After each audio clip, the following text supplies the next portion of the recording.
أنفسنا وسيئات أعمالنا من يهده الله فلا مضل له ومن يضلل فلا هادي له وأشهد أن لا إله إلا الله وحده لا شريك له وأشهد أن محمدًا عبده ورسوله أما بعد فإن خير الحديث كتاب الله وخير الهدي هدي محمد صلى الله عليه وسلم وشر الأمور محدثاتها وكل محدثة بدعة وكل بدعة ضلالة وكل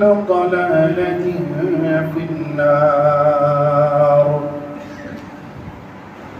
من يطع الله ورسوله فقد رشد واهتدى ومن يعص الله ورسوله فقد ضل وغوى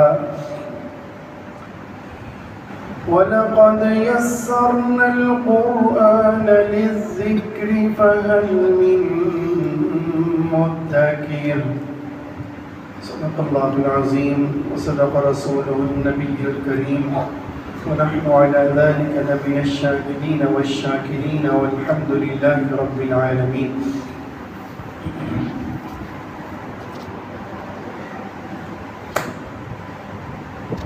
قرآن پر ایمان تلاوت کے بعد تیسرا حق قرآن کا فہم، تذکر، تدبر کس قدر ضروری ہے، گزشتہ خطبہ جمعۃ المبارک میں چند گزارشات پیش کی تھی. ہم نے سنا تھا کہ قرآن و سنت کی نصوص سے ہمیں یہ پتہ چلتا ہے کہ قرآن مجید کے نزول کا اصل مقصد وہ فہم، تدبر اور قرآن کو سمجھنا ہے. اس کے لیے کبھی اللہ نے عقل کو خطاب کیا، کہیں تفکر اور کہیں تدبر کرنے کا اللہ نے حکم دیا. اس سے پہلے کے خطبات میں قرآن مجید کو ترتیل سے پڑھنے کے حوالہ سے بات کی تھی. تو گزشتہ خطبے میں نے اسی بات کو دہرایا تھا کہ قرآن مجید کو ترتیل سے پڑھنا، حق ادا کرنا، یہ تب تک ممکن ہی نہیں جب تک کہ قرآن مجید کی سمجھ حاصل نہ کر لی جائے، سمجھ کرنا پڑا جائے، ترتیل بھی ممکن نہیں. ایک بات ہم نے کی تھی کہ قرآن پر ایمان لانے کے بعد اپنی موت تک ایمان میں اضافے کی، ایمان میں ترقی کی کوشش کرتے رہنا، یہ بھی قرآن مجید کا اگر فہم حاصل نہ ہو تو ممکن نہیں. ایسے ہی ایک بات کی تھی کہ بہت ساری عبادات یا نبی علیہ السلام کی بڑی پیاری سنتیں ایسی ہیں جن کا تعلق قرآن مجید کے فہم کے ساتھ ہے. ایک چیز کا بطور مثال سمجھ نے ذکر کیا تھا کہ قرآن سن کر، آیات سن کر، عذاب کی، ماضی کے قصص سن کر، قوموں کے عروج و زوال کے بارے میں جان کر رونا، آنسو بہانا، اپنے گناہوں کا اعتراف کرنا، اللہ کو راضی کرنا، یہ نبی صلی اللہ علیہ وسلم کی بڑی پیاری سنت ہے، آپ کے صحابہ کا طریقہ رہا. اور عرب کے لوگوں کے دلوں پر ایسے ہی قرآن اثر ہوتا تھا، ان کی آنکھیں چھلکتی تھیں تو پتہ چلتا تھا. تو یہ بھی تب تک ممکن نہیں جب تک ہمیں قرآن مجید کا جو ہے وہ فہم حاصل نہ ہو جائے. پھر ایک بات کی تھی ہم نے کہ امت فرقوں میں بٹ گئی، اختلافات ہو گئے. اگر کبھی یہ امت اکٹھی ہوئی، کبھی یہ متفق ہوئی، یا آج کو بندہ کہے کہ ہم پوری امت کو متفق اور متحد کرنا چاہتے ہیں، یا امت کو اس بات پر آمادہ کرنا کہ سب فرقے چھوڑ دو، کسی ایک چیز پر آمادہ ہو جاؤ، تو وہ اتفاق بھی اگر کسی چیز پر ہو سکتا ہے یا کسی چیز کے ذریعے ہو سکتا ہے تو دونوں باتوں کا جواب ایک ہی ہے کہ وہ قرآن مجید کا فہم۔ بھائی آپس میں لڑ پڑے، دوریاں آ جائیں، دیواریں کھڑی کر لیں تعلقات میں، کوئی ان کی صلح کروانے کی کوشش کرے تو وہ کہاں جمع ہوں گے؟ وہ واپس اپنی اصل پر آئیں گے۔ بڑا بھائی یہ نہیں کہہ سکتا کہ میرے گھر میں آ جاؤ سارے، چھوٹا یہ نہیں کہہ سکتا کہ میں لاڈلا تھا میرے گھر میں آ جاؤ سارے۔ ہر سمجھدار بندہ کہے گا اگر تمہیں متحد اور متفق ہونا ہے تم اپنی اصل کے پاس جمع ہو، اپنے ماں باپ کے پاس جا کے جمع ہو۔ ہماری اصل کیا ہے؟ وہ قرآن اور سنت ہے۔ ہر سمجھدار بندہ، ہر عقل والا بندہ، غور و فکر کرنے والا بندہ آسانی سے سمجھ سکتا ہے کہ امت کو اگر ہم کسی چیز کی بنیاد پر اتفاق اور اتحاد کا درس دے سکتے ہیں تو وہ صرف اور صرف اللہ کی کتاب قرآن مجید ہے۔ میں اسی میں ایک اور بات کا اضافہ کر دوں، پھر اپنے موضوع کی طرف آتے ہیں۔ اسلام کی دعوت کا بھلے مسلمانوں کے اندر ہو، بھلے غیر مسلموں کو ہو، مؤثر ترین ذریعہ اگر کوئی ہے تو وہ قرآن مجید ہے۔ قرآن کی کتاب و سنت کی شریعت کی دعوت کا طریقہ اگر آج بھی کوئی مؤثر ترین طریقہ ہے تو وہ قرآن مجید ہے کہ قرآن مجید کے ذریعے لوگوں کو دعوت دی جائے۔ اگر آپ مطالعہ کریں گے جانیں گے کہ غیر مسلم سوسائٹیز میں، دیگر ممالک میں وہ تمام تنظیمیں جو اسلام کی دعوت کا کام کر رہی ہیں، کون ہے جس کی دعوت سب سے زیادہ مؤثر ہے؟ کون ہے جن کے ہاتھ پر سب سے زیادہ مسلمان لوگ ہو رہے ہیں؟ تو وہ آپ کو پتہ چلے گا وہ وہی لوگ ہیں جو قرآن و سنت کے حاملین ہیں، وہ اسلاف ہیں، وہ فہم سلف کے ساتھ جڑے ہوئے ہیں۔ ورنہ فلسفیانہ انداز میں بڑی بڑی گتھیاں سلجھا کر سائنٹیفک انداز میں بہت سارے لوگ دعوت دینے والے لوگ مسلمان ہو بھی جاتے ہیں، لیکن سب سے مؤثر ترین ابھی اتوار والے دن ایک عورت مسلمان ہوئی۔ وہ جس بھائی کے ہاتھوں مسلمان ہوئی تھی اس نے جب خبر دی تھی تو سب نیچے لکھا ہوا تھا کہ مجھے ان کے حوالے سے سب سے زیادہ خوشی کی بات یہ ہے کہ انہوں نے مسلمان ہونے سے پہلے مکمل قرآن مجید کا ترجمہ پڑھا ہے۔ اب ہم مسلمانوں کی کیفیت دیکھیں، اس نے مسلمان ہونے سے، اور نبی صلی اللہ علیہ وسلم پسند کرتے تھے کہ کوئی بندہ اندھوں کی طرح آئے اور مسلمان ہو جائے، آپ کو یہ پسند نہیں تھا، آپ یہ پسند کرتے تھے آئے، سوال و جواب کرے، تحقیق کرے، پورے شعور کے ساتھ اسلام قبول کرے تاکہ دوبارہ کبھی وہ ڈگمگا نہ جائے۔ تو ایسے مسلمان ہونے والے لوگ جو قرآن کے ساتھ جڑے ہوئے نہیں ہوتے وہ وقتی طور پر مسلمان ہو جاتے ہیں، لیکن اس کے بعد ان کی حالت کیا ہوتی ہے وہ پھر کوئی کبھی چیک نہیں کرتا، بس اس بات پر خوش ہو جاتی ہے۔ ہمارے 2022 میں 7 فروری کو یہاں گجرانوالہ کے شیخ الحدیث آئے تھے مولانا الیاس عصری حفظہ اللہ تعالی، اللہ تعالیٰ ان پر اپنا رحم و کرم فرمائے، صحت یابی والی زندگی عطا فرمائے، بڑی بزرگ نیک شخصیت ہے ماشاءاللہ۔ حافظ یحییٰ عزیز میر محمدی رحمہ اللہ تعالی، انہوں نے جو محمدی جماعت کے نام سے ایک تبلیغی جماعت کی بنیاد رکھی تھی وہ اس دعوت کو آگے چلاتے ہیں۔ تو اپنے شاگردوں کو بتانے لگے کہ ہماری ایک جماعت کینیا میں گئی ہے، دعا کرنا کہ اللہ تبارک و تعالیٰ ان کو کامیاب کرے۔ تو 20 دن کے بعد ایک شاگرد نے پوچھا کہ استاد محترم وہ جماعت کا کیا بنا، کیا کام کر رہی ہے؟ کہنے لگے الحمدللہ 23 لوگ مسلمان ہو چکے ہیں، 23 لوگ مسلمان ہو چکے ہیں صرف 20 دنوں میں۔ اور وہ جماعت جب واپس آئی ہے، آپ یقین نہیں کریں گے، وہ 5000 سے زیادہ لوگوں کو کلمہ اسلام پڑھا کر حلقہ بگوش اسلام کر کے پاکستان واپس پڑھتی تھی۔ 5000 سے زیادہ لوگوں کو تھوڑے سے عرصے میں۔ اور جماعت کتنی بڑی تھی؟ 5 علماء پر مشتمل ایک گروپ تھا۔ جاہلوں کو نہیں بھیج دیا کہ جاؤ جا کے تبلیغ کرو، علماء کو بھیجا، قرآن و سنت کے حاملین کے بھیجا۔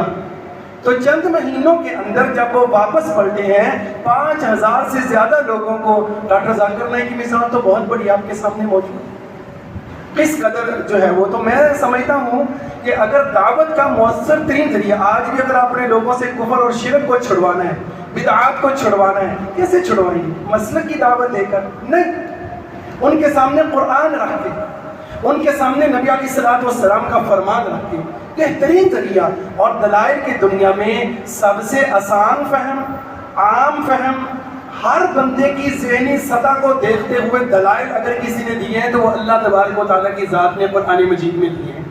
میں لاکھ دلائل رکھ لوں، میرے دلائل کسی ایک کو سمجھ آئیں گے، دوسرے کو نہیں آئیں گے، لیکن قرآن مجید ایک ایسی کتاب ہے، اس کے جتنے بھی دلائل ہیں وہ اللہ فلسفیانہ انداز میں نہیں دیتے ہیں، اللہ بڑی سادہ سی دلیل دیتے ہیں جو ہر بندے کی سمجھ میں آ سکتی۔ مکھی کی دلیل دیتے ہیں کہ یہ جو ایک مکھی نہیں بنا سکتی، وہ اور کیا کر سکتے ہیں، سادہ سی دلیل ہے، ہر بندے کی سمجھ میں آتی۔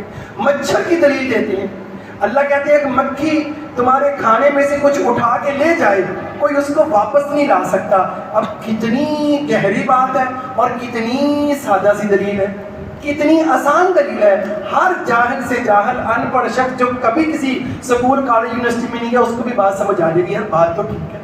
تو قرآن مجید کے دلائل، قرآن مجید کی دعوت آسان بھی ہے اور سب سے جو ہے وہ مؤثر ترین جو ہے وہ دعوت ہے۔ اگر ایسا نہ ہوا تو پھر ہم نے آخر میں بات کی تھی کہ قیامت والے دن اللہ کا رسول خود شکوہ کریں گے، وقال الرسول یا ربی ان قوم اتخذوا هذا القرآن مہجورا۔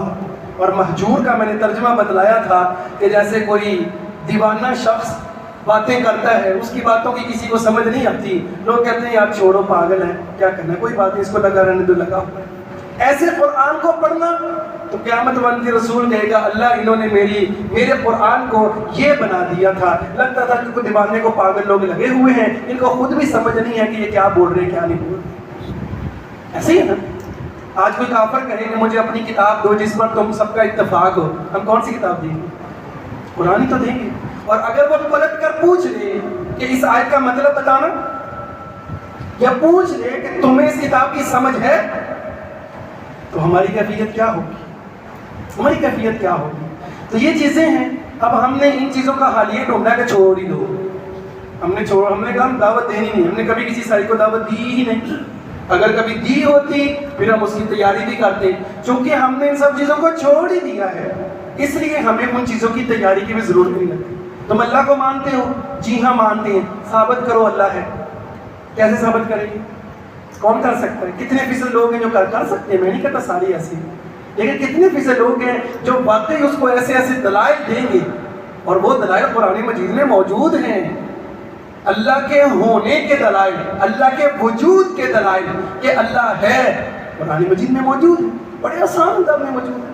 تو یہ سب کچھ ہمیں قرآن مجید کے فہم سے ہی حاصل ہو سکتا ہے۔ اس لیے آئیے قرآن مجید کے فہم کے ساتھ، قرآن مجید کے ترجمے کے ساتھ، قرآن مجید کو سمجھنے کے ساتھ جڑ جائیے، انشاءاللہ زندگی میں برکتیں بھی آئیں گی، اللہ تعالیٰ ایمان بھی نصیب کرے گا، اور موت تک ایمان میں انشاءاللہ العزیز اضافہ ہوتا جائے گا، جو قیامت والے دن جنت میں ہمارے درجات کا سبب بنے گا۔ بہرحال چند ایک وہ اسباب بیان کرنا چاہتا ہوں جن اسباب کی وجہ سے ہم لوگ قرآن کے فہم سے دور ہو گئے ہیں۔ قرآن کے فہم سے نافہمی کے اسباب کون سے ہیں؟ چند ایک جو میرے سامنے مطالعے میں باتیں آ سکیں، میں بھی آپ کے ذہن میں کچھ اور بھی ہوں تو جمعے کے بعد آپ مجھے بھی انشاءاللہ العزیز وہ بتا سکتی ہیں، کوئی حرج والی بات نہیں ہے۔ میں سمجھتا ہوں قرآن نافہمی کا سب سے پہلا سبب والدین ہے، والدین ہیں کئی اعتبار سے۔ ایک تو والدین کو جس طرح بچوں کی دنیاوی تعلیم کی فکر ہوتی ہے اس طرح قرآن کی تعلیم کی فکر نہیں ہوتی ہے۔ میں لمبی بات نہیں اس پر کرتا۔ والدین جس طرح اپنا وقت، اپنی توجہ، اپنا پیسہ اور اپنے مشوروں میں دنیاوی تعلیم کے حوالہ سے وقت دیتے ہیں، والدین دین کی تعلیم کے حوالے سے اس طرح بچوں پر نہ وقت دیتے ہیں، نہ پیسہ صرف کرتے ہیں، نہ ان کے اوپر اتنی ہی نظر رکھتے ہیں۔ قاری صاحب آ رہے ہیں گھر میں پڑھانے کے لیے تو کافی ہے، بس قاری صاحب آ رہے ہیں اس کا مطلب ہم دیندار ہیں، ہم دیندار ہیں جی، بچے دینی تعلیم بھی حاصل کر رہے ہیں۔ کیا کر رہے ہیں جی؟ قاری صاحب آتے ہیں گھر میں، قاری صاحب کا لیول کیا ہے، قاری صاحب کی خود کی تعلیم کیا ہے، وہ تو والدین اب چیک ہی نہیں کر سکتے، ان کو پتہ ہی نہیں ہے، ان کو پتہ نہیں۔ اب چیک تو کسی میڈیکل والے کو بھی نہیں کر سکتے، وہ جو پڑھانے آتا ہے یا کوئی سائنس کی تعلیم دینے آتا ہے، ہم بھی مشورہ کر کے دیکھتے ہیں بھائی اس کی ڈگری کیا ہے، تعلیم کیا ہے، یہ کیا کر رہا ہے، اس قابل ہے میرے بچوں کو پڑھائے۔ قرآن کے بارے میں ایسا نہیں ہوتا۔ پھر ایک اور بات کہ بچے تو وہی کرتے ہیں جو وہ دیکھتے ہیں، ایسے ہے نا، بچے وہ کرتے ہیں جو وہ دیکھتے ہیں۔ تو جب بچوں نے والدین کو دیکھا ہی نہیں کہ میرا باپ قرآن ٹھیک کر رہا ہے، میرا باپ قرآن مجید کا ترجمہ پڑھ رہا ہے، میرا باپ قرآن مجید کی کہانیوں کے حوالے سے گفتگو کر رہا ہے، میرا باپ بچوں کو بیٹھ کر جو ہے وہ قرآن مجید کے قصص سنا رہا ہے، انبیاء کے واقعات سنا رہا ہے، کبھی جب دیکھا نہیں تو ظاہری بات ہے بچے نقل بھی نہیں کریں گے۔ جیسے والدین ہوں گے اولاد تو ان کے نقشے قدم پر چلتی ہے۔ اگر مسجد میں آتے ہیں، گھر میں والدہ نماز پڑھتی ہے تو بچے اس کی نقل اتار رہے ہوتے ہیں، نماز پڑھنے کی اتار رہے ہوتے ہیں نقل۔ اگر کوئی دوسرا کام کرتے ہیں تو بچے اس کی بھی نقل اتار رہے ہوتے ہیں، بلکہ وہ تو بڑی چھوٹی چھوٹی چیزوں کی گھر میں نقل اتار رہے ہوتے ہیں۔ ہم گفتگو کی ہوتی ہے، چند دنوں بعد وہ گفتگو دہرا دیتے ہیں، ہمیں رہ جاتی اس نے کہاں سے سنی ہے، بعد میں یاد آتا ہے کہ میں نے جملہ بولا تھا۔ تو اگر ہم بچوں کو دکھائیں گے نہیں گھر میں ماحول قرآن مجید کے ترجمے کا، تو پھر سب سے بڑی زیادتی کون کر رہے ہیں بچوں کے ساتھ؟ وہ بچوں کے والدین کر رہے ہیں، وہ ہم لوگ کر رہے ہیں۔ تو اس لیے قرآن مجید کی تعلیم میں چھوٹا تھا، میرے والد صاحب کو پتہ نہیں اب یاد ہوگا ہی نہیں واقعہ، ہمارے گھر میں ایک مہمان آیا، مجھے یاد نہیں ہے وہ کون تھا کیونکہ مجھے بات یاد ہے۔ تو مجھ سے پوچھنے لگے، ابو جی نے بتایا کہ مدرسے میں داخل کروایا، تو کہنے لگے بیٹا کتنے سال لگیں گے؟ میں نے کہا جی 8 سال کا کورس ہے۔ 8 سال؟ تو اب فوری طور پر ایسی بات اللہ نے دل میں بات ڈالی، وہ اپنے بیٹے کا بھی تذکرہ کر رہے تھے کہ میں نے اپنے بیٹے کو MA کروانا، یہ کروانا، وہ کروانا۔ تو میں نے کہا آپ کا بیٹا اسکول پڑھ رہا ہے؟ کہتے ہیں ہاں۔ میں نے کہا کتنے سال لگیں گے MA کرنے میں؟ کہتے 16 سال۔ میں 16 سال؟ پھر اس کو تھوڑا سا احساس ہوا۔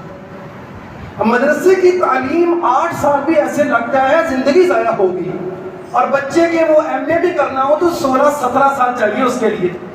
ابھی تو 3 سال اور ڈالنے پڑے گروپ کے نام سے، وہ نہیں دکھتے، لیکن ادھر 2-3 سال 2 سال حفظ کے اور پھر اس سے زیادہ کوئی سال لگانے ہو قرآن و سنت کے فہم کے لیے تو وہ بہت زیادہ والدین کو تکلیف دیتے ہیں۔ تو یہ ایک بہت بڑا غیب ہے۔ دوسرا بڑا ظلم اور قرآن کی نافہمی کا سبب وہ ہمارے ملائے علماء سو نے کیا ہے۔ برے علماء میں ان کہوں گا، اچھے علماء وہ تو کبھی بھی ایسی گفتگو نہیں کریں گے۔ تھوڑا سا اشارہ گزشتہ خطبے میں بھی آیا تھا، مشہور کر دیا گیا کہ قرآن مجید ایک مشکل کتاب ہے، مشہور کر دیا گیا کہ قرآن مجید کو ہر بندہ نہیں سمجھ سکتا۔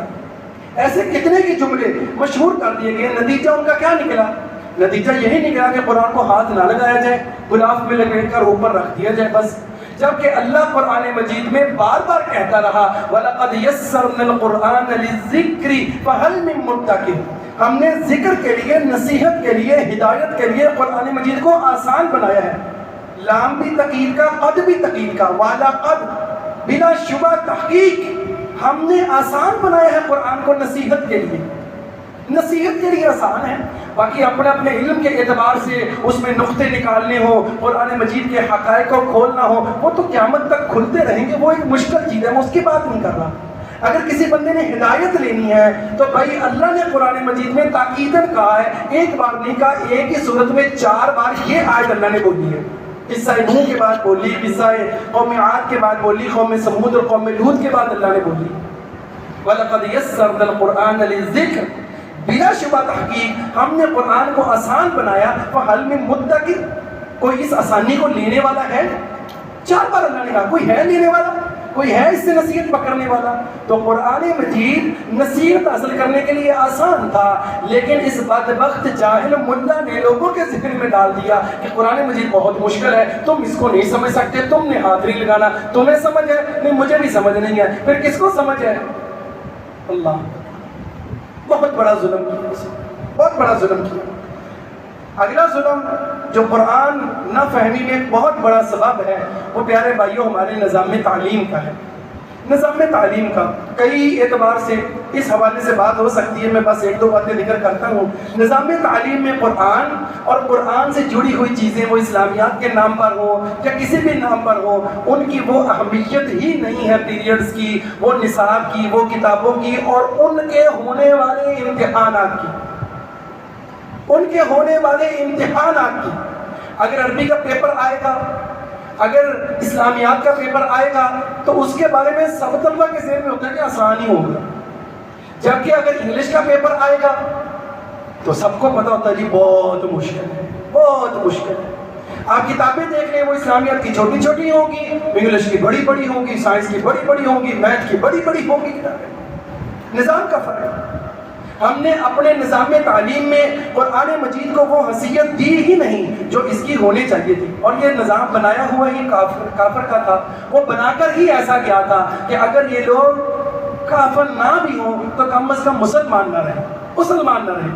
پھر ہر دور میں آنے والی حکومتیں انہوں نے جو کھلواڑ کیا اس کے تو کیا ہی کہنے۔ اور اس نظام تعلیم میں ہر چیز کا ماہر موجود ہوتا ہے۔ ابھی پچھلی گورنمنٹ نے قرآن مجید کی تعلیم کو لازمی کیا، بہت اچھا قدم تھا، لیکن انگلش کی تعلیم کے لیے انگلش کا ماہر ہوگا، سائنس کی تعلیم کے لیے اس کا ماہر ہوگا، قرآن کی تعلیم کے لیے بجٹ نہیں ہے، اس کے لیے اساتذہ کو 3 دن کی ٹریننگ دے دو، بس یہ اس قابل ہوگا کہ جا کر اسکولوں میں پڑھا لیں۔ اب وہ کیا پڑھائیں گے؟ ایک اور بڑی سادہ سی مثال دیتا ہوں، بہت ساری باتیں ہو سکتی ہیں۔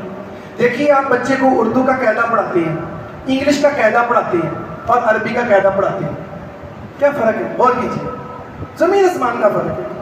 آپ اردو کا قاعدہ پڑھائیں گے تو ساتھ الف کے ساتھ انار لکھا ہوگا اور ساتھ انار کی تصویر بھی بنی ہوگی، اے کے ساتھ ایپل لکھا ہوگا تو ساتھ سیب کی تصویر بھی بنی ہوگی، لیکن عربی کے قاعدے کے لیے کچھ نہیں، بس الف با تا سا کافی ہے۔ اس کا کنسپٹ شروع سے دیا ہی نہیں۔ ادھر اردو کا ساتھ انگلش کا ترجمہ بھی، ساتھ اس کی تصویر بھی، کنسپٹ بھی ساتھ چل رہا ہے، تصویر بھی تصور بھی، ادھر خالی لفظ۔ یعنی ہم نے اپنی نسلوں کو خود نظام میں رکھا ہی ایسے ہے کہ تم نے الف با تک رہنا ہے، اس الف کا مطلب کیا نکلتا ہے وہ نہیں کبھی بولنا، وہ نہیں کبھی بولنا، وہ پورے قاعدے کے اندر کہیں بھی نہیں ہے۔ اگر کوئی ڈال بھی دیا، علماء نے کام کیا، میں نے کہتا کام نہیں کیا، علماء نے کام کیا ہے، انہوں نے اپنی ذمہ داری کی، بڑے بڑے زبردست قسم کے قاعدے موجود ہیں، شاندار قسم کے قاعدے موجود ہیں، لیکن پڑھائے کون اور ان کو پڑھے کون؟ تو یہ نظامی تعلیم کا ایک بہت بڑا جو ہے وہ ظلم ہے۔ اس کی بہت ساری میں نے کہا جہتیں ہو سکتی ہے، لیکن وقت نہیں ہے کہ اس پر اتنی گفتگو کی جائے۔ آگے بڑھتے ہیں۔ ہمارے اس علاقے نے بھی ایک ظلم کیا ہے، جہاں والدین نے کیا، ایک ملا نے کیا، نظامی تعلیم نے کیا، وہیں پر ہمارے اس بر صغیر کا خاص طور پر جو علاقہ، اس نے بہت بڑا ظلم کیا۔ اس نے قرآن مجید کو بطور ثقافت، بطور ایک معیشت اور معاشرت اس طرح اپنایا ہی نہیں ہے جس طرح اپنانا چاہیے، جس طرح انہوں نے خانقاہوں کو اپنایا ہے۔ وہاں بیٹھے ہوئے ننگے دھڑنگے ناپاک گندے شیاطین سے بھرے ہوئے وہ اپنا ولی اور بزرگ کہلوانے والے جھوٹے لوگ، جھوٹا تو کوئی نہیں ہوتا، جڑا پکڑا جاتا وہ جعلی ہوتا، باقی سارے سچے ہیں۔ ایسے ہی ہوتا ہے، جو پکڑا جائے وہ جعلی ہے، باقی سارے سچے ہیں۔ باقی پہنچی ہوئی سرکار ہے، جڑا پھڑا گیا وہ جعلی ہو جاتا۔ سب کو ایک بار پکڑ کے دیکھ لو بھائی ان میں مسلمان کتنے ہیں۔ کون ہے آج تک ایسا جو جس کو پکڑا ہو اس کی کسی غلط حرکت کی وجہ سے اور اس نے کلمہ بھی سنایا ہو؟ کوئی آپ نے دیکھا ہو تو بتا دیں، یا ابھی کے سجادہ نشینوں سے جا کر قرآن سن لیں، مجھے لے جائیں، سادہ سے بیٹھ کر اوپر دے کر قرآن سن لیتے ہیں، کسی کا آیت کا ترجمہ سن لیتے ہیں۔ کہیں کہیں تبدیلی آئی ہے، کہیں کہیں کسی کسی خانقاہ میں، جب نوجوانوں نے پتہ چلا کہ اب سنبھالنا پڑے گا لوگوں کو ورنہ تو سارا کچھ ہی بند ہو جائے گا، کہیں کہیں تبدیلی آئی ہے، وہ بھی ہمیں معلوم ہے۔ لیکن جس بڑے پیمانے پر اس علاقے نے ان چیزوں کو رواج دیا ہے، کیا قرآن مجید کے ساتھ بھی اتنا کسی نے جڑنے کی کوشش کی ہے؟ یقیناً آپ سب میرے سے بھی زیادہ بخوبی جانتے ہیں کہ لوگوں کو تعویذوں کے پیچھے لگایا گیا، لوگوں کو جو ہے وہ تعویذ حرام ہے کہ بچے کے لیے وہ ایک آدھی دلیل ملتی ہے عبداللہ بن مسعود رضی اللہ تعالیٰ سے، ایک آدھی، وہ بھی صحیح ہے نہیں صحیح ہے ایک الگ مسئلہ ہے کہ وہ جو بچے پڑھ نہیں سکتے تھے ان کو لکھ کر ڈال دیتے تھے پر۔ لیکن ہر نوجوان، یہاں بیٹھے ہوئے بہت سارے لوگوں کے گلوں میں ہوں گے تعویذ، کسی کے بازو پر بندھے ہوئے ہوں گے، کسی کے ران کے ساتھ بندھے ہوئے ہوں گے، ران کے ساتھ، جی ہاں لکھا ہوا ہے کہ اگر کسی کے بچے کو حمل میں مشکل پیش آ رہی ہے وہ سورہ فاتحہ لکھ کر اپنی ران کے ساتھ باندھے۔ ایسی موٹی موٹی کتابیں اردو بازار سے مل جاتی ہیں، موٹی موٹی کتابیں۔ لاہور شاد باغ میں ایک دوست ہے اور مجھے پوری کتاب دکھائی، میں تو کہتا ہے آپ کو پتہ نہیں ہے، دیکھو تو کہاں پھر رہے ہو تم، ایسے ایسی چیز میں بیان نہیں کر سکتا اللہ کی قسم یہاں پر جو کچھ اس میں لکھا ہوا تھا، ایسی الٹی الٹی سیدھی چیزیں. کیا اتنا قرآن مجید کا بتایا بھائی قرآن مجید ذکر ہے، صبح شام قرآن پڑھو اللہ آسانی کر دے گا. سورہ فاتحہ شفا ہے، سورہ البقرہ شفا ہے، سورہ بقرہ آل عمران ایک سائے کی طرح انسان کے اوپر رہتی ہیں، اپنے چھاؤں میں لے لیتی ہیں انسان کو، ان کے ساتھ جڑو. سورہ رحمان میں کیسے دلوں کا سکون اللہ نے سمو دیا ہے. سورہ یاسین میں کیسے سبق موجود ہے کہ وہ آنے والے کافر بھی سن کر رو پڑے، ان کے دل بگڑ گئے. سورہ مریم میں کیا شاندار تذکرہ ہے کہ وہ نجاشی بادشاہ جو بھی مسلمان نہیں ہوا تھا وہ رو پڑا. ہم نے وہ کی، اس علاقے نے وہ کیا ہی. بڑے ظلم ہے. قرآن شائع ہوتا ہے، قرآن شائع ہوتا ہے. اب اس کا برقع دیکھ لیں، سکول میں ملنے والی بچوں کی کتابوں کا برقع دیکھ لیں، ان کے اوپر جو لکھائی ہے وہ دیکھ لیں، قرآن مجید پر ہونے والی لکھائی دیکھ لیں، کتاب پکڑ کے پڑھنے کو دل کرے. اس لیے یہاں آ کر الحمدللہ اللہ نے توفیق دی، سب سے پہلے میں نے وہ جو قرآن پڑھے ہوئے تھے ان کی تعداد کم کی. یہ اچھے والے قرآن لا کر رکھے. جب جانتی ہیں جو دیکھتا کہتا ہے مجھے بھی ایک منگوا دو، وہ تو مل ہی نہیں رہے مجھے. اچھا قرآن، اچھا کسی ملک میں اللہ، سعودی عرب گئے ہیں آپ، اور بھی بہت سارے لوگ دیگر ممالک میں گئے ہوں گے، کبھی آپ نے اس طرح کا وہ قرآن پڑھا ہوا دیکھا ہو جیسے ہمارے یہاں پڑھے ہوتے ہیں؟ برقع پھٹا ہوا ہو، برقع ناقص ہو کے تھوڑا سا ہاتھ لگے وہ پھٹ. بہت بڑا ظلم کیا قرآن پر، وہ اہمیت دی ہی نہیں جو ان چیزوں کو دی. پھر ایک اور بڑا ظلم کیا ہم نے کیا، ہم سب نے، کہ ہمیں اللہ نے وقت دیا، اس وقت میں ہم نے بلا وجہ خود کو مصروف رکھا ہوا ہے، بے جا چیزوں میں مصروف رکھا ہوا ہے. جو قرآن پڑھتے ہیں ان کے پاس بھی 24 گھنٹے ہیں، جو نہیں پڑھتے ان کے پاس بھی 24 گھنٹے ہیں. سب کے پاس 24 گھنٹے ہیں، سبھی روٹی کھا کر سوتے ہیں. ہم میں اور کسر رہتی، جو کسر کو بچ گئی تھی وہ موبائل نے نکال دی، وہ گیم سے نکال دی، وہ موویز نے نکال دی، وہ بڑے بڑے ہونے والے پروگرام، ٹاک شوز اور مارننگ شوز اور ایوننگ شوز، اور ان سے بھی زیادہ جو کوئی کسر بچ گئی تھی وہ جناب خبروں نے نکال دی. میوزک میوزک میوزک، ناچ گانا ناچ گانا ناچ گانا، دھمال دھمال دھمال. پہلے کبھی دکانوں پر تلاوت سن جاتی تھی، صبح صبح رکشوں پر بھی سن جاتی تھی، ابھی سب کو قوالی کے پیچھے لگا دیا کہ یہ عبادت ہے، صبح صبح قوالی چلاؤ. وہ ڈھول کی تھاپ پر اللہ اللہ کر رہے ہوتے ہیں، یہ سمجھنے میں بہت بڑی بات ہے. تو ہم نے اپنے وقت کا بے جا استعمال کیا. ہماری ترجیحات میں، ہمارے فارغ وقت میں قرآن شامل ہی نہیں ہے. دکان پہ فارغ وقت ملا قرآن کھول لے، گھر میں فارغ وقت ملا قرآن کھول لے. کوئی آدھا گھنٹہ فکس کرے کسی سے پڑھنے کے لیے، آدھا گھنٹہ فکس کرے گھر میں ماحول بنانے کے لیے. ہم نے بھی نہیں کیا. جبکہ کتنا ٹائم فیس بک پر، ویڈیوز پر اور جتنی بھی ایپس ہیں ان کے اوپر گزر جاتا ہے ایسے ہی انگلیاں مارتے ہوئے. ان میں ایک آیت اگر پڑھی ہوئی، ایک آیت، شاید وہ ایک، نبی صلی اللہ علیہ وسلم نے کہا تھا حضرت علی کو، علی ایک آیت قرآن کی تو سکھا دے کسی کو. عرب کا سرخ اونٹ، سب سے قیمتی ترین جو جانور تھا عرب کا، سرخ اونٹ سے بھی بہتر ہے، بلکہ 2 اونٹنیاں کی روایت میں، اونٹنیاں، اونٹ بھی نہیں، 2 سرخ حاملہ اونٹنیوں سے بہتر ہے کہ تو کسی کو ایک آیت سکھا دے یا سیکھ لے. خیرکم من تعلم القرآن وعلم، بہترین وہ ہے جو قرآن سیکھ کر سکھائے. ہم نے اپنے وقت میں اس چیز کو شامل ہی نہیں کیا. تو اسے بہت سارے جو ہے وہ اسباب ہیں. پھر بات تو ہو جاتی ہے عظمت کی، فضیلت کی، قرآن مجید کی، ان سے بھی نا آشنائی ہے. عظمتیں اور فضیلتیں وہ والی تو موجود ہیں جن میں لفظوں کو پڑھا جاتا ہے، اور وہ عظمتیں اور فضیلتیں کہ جب قرآن مجید سمجھو گے تمہاری معاشرت، تمہاری معیشت، تمہاری سیاست، تمہاری اٹھک بیٹھک، سونا جاگنا، تمہاری بیماریاں، یہ رحمت ہے، یہ ہدایت ہے، یہ شفا ہے، یہ نجات ہے، یہ قبر میں روشنی ہے، یہ پل صراط پہ روشنی ہے. یہ قرآن فہمی کے ساتھ تمہاری دنیا ساری تبدیل ہوگی. وہ کبھی بیان نہیں ہوتا، بس یہ بیان ہوتا ہے کہ اس کو پڑھ لو تو تمہیں ثواب مل جائے گا. اور ہمارے یہاں تو یہ بھی سہولت موجود ہے کہ اگر تم پڑھے بغیر مر گئے، پیچھے سے تمہیں میڈیکل پارسل بھی کروا دیں گے، 3 دن 7 دن 40 میں، پھر 6 مہینے بعد، اب سال بعد بھی شروع ہو گیا برسی کے نام پر پارسل کی سہولت موجود ہے. اس کو پڑھے بغیر، ہاتھ لائے بغیر مر بھی گئے، پریشان نہیں ہونا، قبر میں پیچھے پہنچ جائے گا. اب قبر سے نکل کے کون بتائے کہ مجھے لتر پڑھے یا قرآن پہنچے؟ کون بتائے؟ ان 2 قبر والوں کو عذاب ہو رہا ہے کس وجہ سے؟ کوئی بڑا کام نہیں تھا کہ جس سے یہ بچ نہیں سکتے تھے. کیا تھا؟ اللہ اکبر، یہ پیشاب کے چھینٹوں سے نہیں بچتا تھا. بچ سکتا تھا اس سے. یہ جی چغلیاں کیا کرتا تھا، یہ بچ سکتا تھا اس سے. اب اتنی سی بات پر نبی صلی اللہ علیہ وسلم کیا کہا کہ ان کو قبر کا عذاب ہو رہا ہے. تو اگر کوئی بندہ قرآن کے بغیر ہی قبر میں چلا جائے تو اس کو بچانے والی چیز وہاں پر کیا ہوگی؟ کون سا نور بچائے گا اس کو؟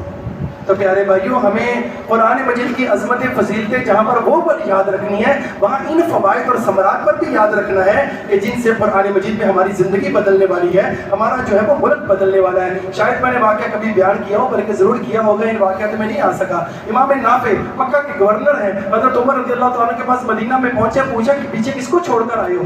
کہا ایک غلام کو چھوڑ کر آئے ہو۔ کہا مجھے تو تیری فہم و فراست پر بڑا یقین تھا، تو غلام کو مکہ والوں کا گورنر بنایا۔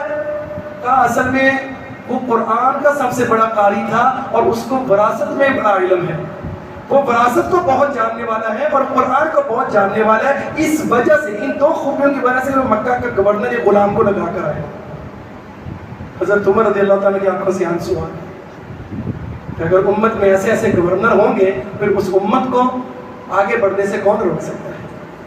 خیر و برکات سے کون روک؟ بہرحال یہ چند ایک اسباب آپ کے سامنے۔ اب کیسے ہمیں قرآن مجید کا فہم آئے گا؟ ایک تو مشکل صورت ہے، اتنی بھی مشکل نہیں ہے کہ ناممکن ہو، لیکن تھوڑی مشکل ہے ہمارے لیے کہ قرآن مجید کی عربی کو سیکھا جائے اور عربی کے ذریعے قرآن مجید کا فہم حاصل کیا جائے۔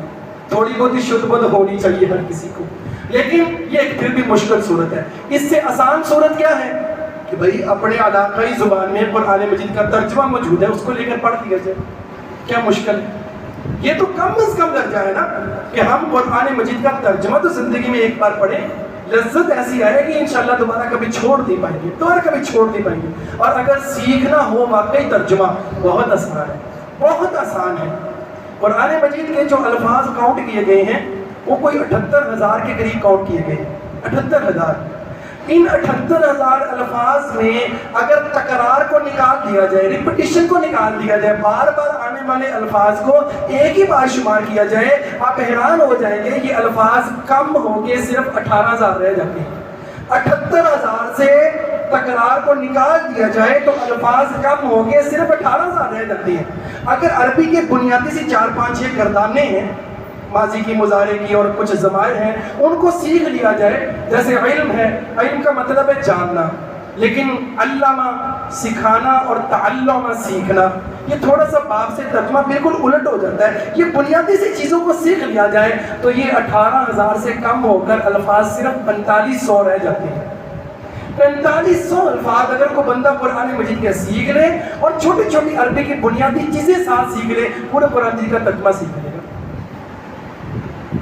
یہاں چھٹیوں میں 1 مہینے کا میں نے وہی کورس کروایا بھی ہے، الحمدللہ 1 مہینے میں موٹا موٹا ترجمہ سارے کرنے لگ پڑے تھے۔ میرے پاس یہ کورس ویڈیو میں موجود ہے، کوئی بھی صاحب لینا چاہے، ویڈیو ہے، لکھا ہوا ہے، سامنے استاد کھڑا پڑھا رہا ہے، آپ کو ایسے ہی لگے گا جیسے آپ کلاس میں پڑھ رہے ہیں۔ گھر بیٹھ کر ہر خاتون، ہر بچہ اپنی فیملی سے بیٹھ کر آپ بہترین کلاس لے سکتے ہیں۔ صرف 9 سبق ہیں، صرف 9 سبق۔ اس کا ٹارگٹ ہے کہ 9 سبقوں کے اندر میں نے 4500 الفاظ کو رٹا لگوانا ہے جو قرآن مجید میں بار بار آتے ہیں۔ میں یہ نہیں کہتا سارا آ جائے گا، لیکن یہ جو ڈر ہے نا کہ قرآن مجید میں تو سمجھ ہی نہیں لگنا، یہ ختم ہو جائے گا۔ آپ کہیں گے اس سے آسان چیز کیا ہوگی؟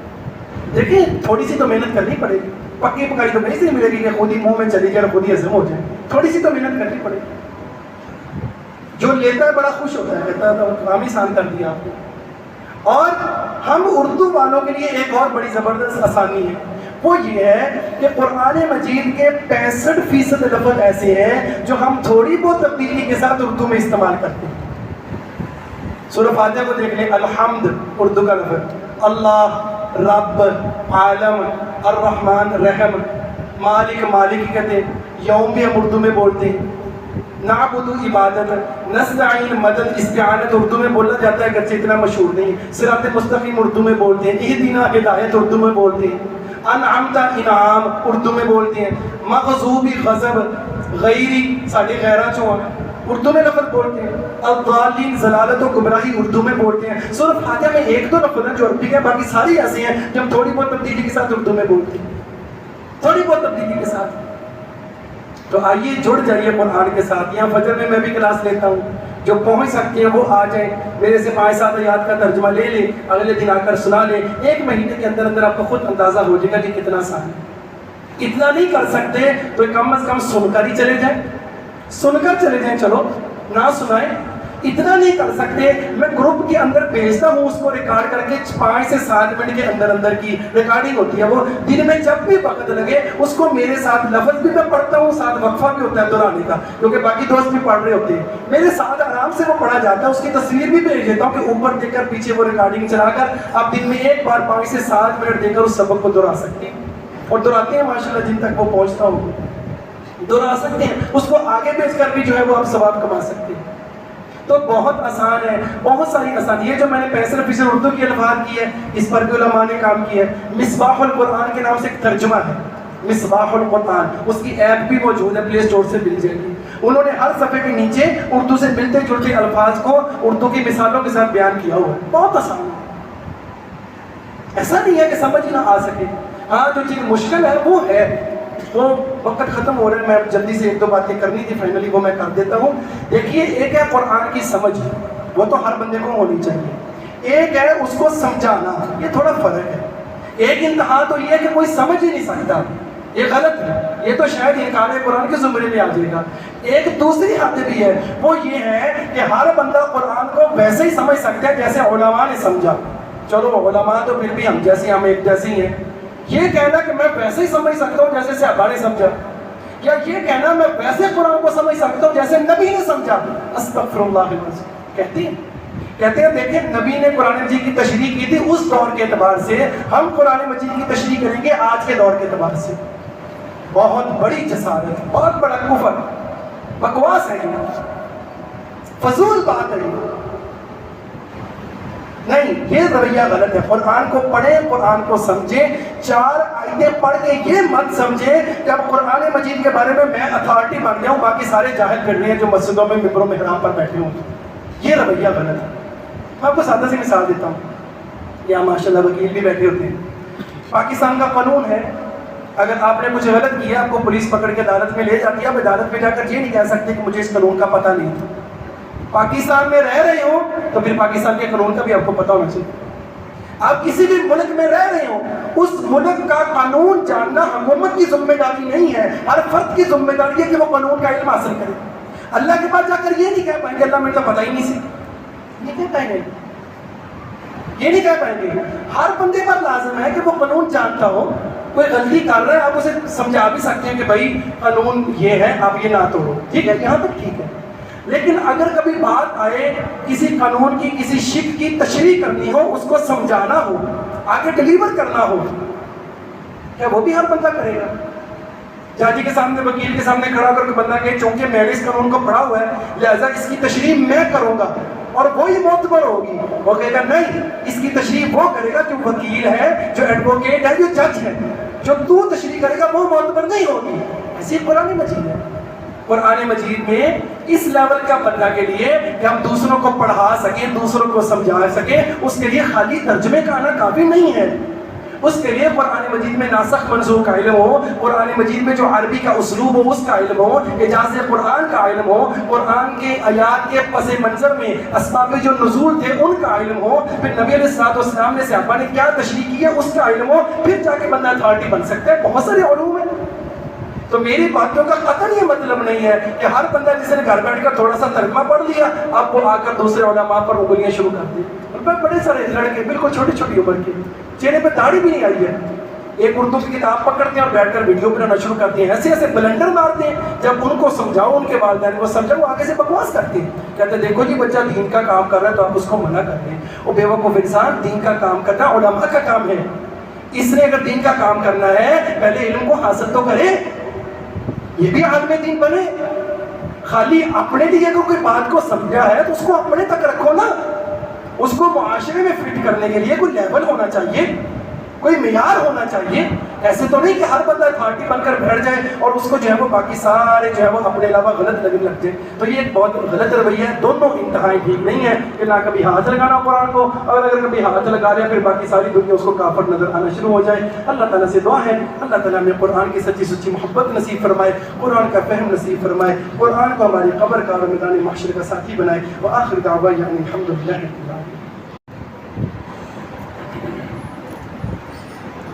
الحمد لله نحمده ونستعينه وأن محمدا عبده ورسوله أما بعد فإن أحسن الكلام كلام الله وأحسن الهدي هدي محمد صلى الله عليه وسلم وشر الأمور محدثاتها وكل محدثة بدعة وكل بدعة ضلالة وكل ضلالة في النار. اللهم صل على محمد وعلى آل محمد كما صليت على إبراهيم وعلى آل إبراهيم إنك حميد مجيد. اللهم بارك على محمد وعلى آل محمد كما باركت على إبراهيم وعلى آل إبراهيم إنك حميد مجيد. اللهم اغفر لنا ولجميع المسلمين والمسلمات والمؤمنين والمؤمنات الأحياء منهم والأموات. اللهم اشف مرضانا مرضى المسلمين والمسلمات. اللهم اقض حاجاتنا وحوائج المسلمين والمسلمات. اللهم ارحمنا وارحم أحوالنا وأحوال المسلمين والمسلمات. اللهم أعزنا ولا تذلنا. اللهم أكرمنا ولا تهنا. اللهم أعزنا بالإسلام وأعز الإسلام بنا. اللهم أعزنا بالقرآن وأعز القرآن بنا. اللهم اجعل القرآن العظيم ربيع قلوبنا. اللهم اجعل القرآن العظيم ربيع قلوبنا ونور صدورنا وجلاء أحزاننا وذهاب همومنا وغمومنا. اللهم رحمتك نرجو فلا تكلنا إلى أنفسنا طرفة عين وأصلح لنا شأننا كله لا إله إلا أنت. سبحان ربك رب العزة عما يصفون وسلام على المرسلين والحمد لله رب العالمين.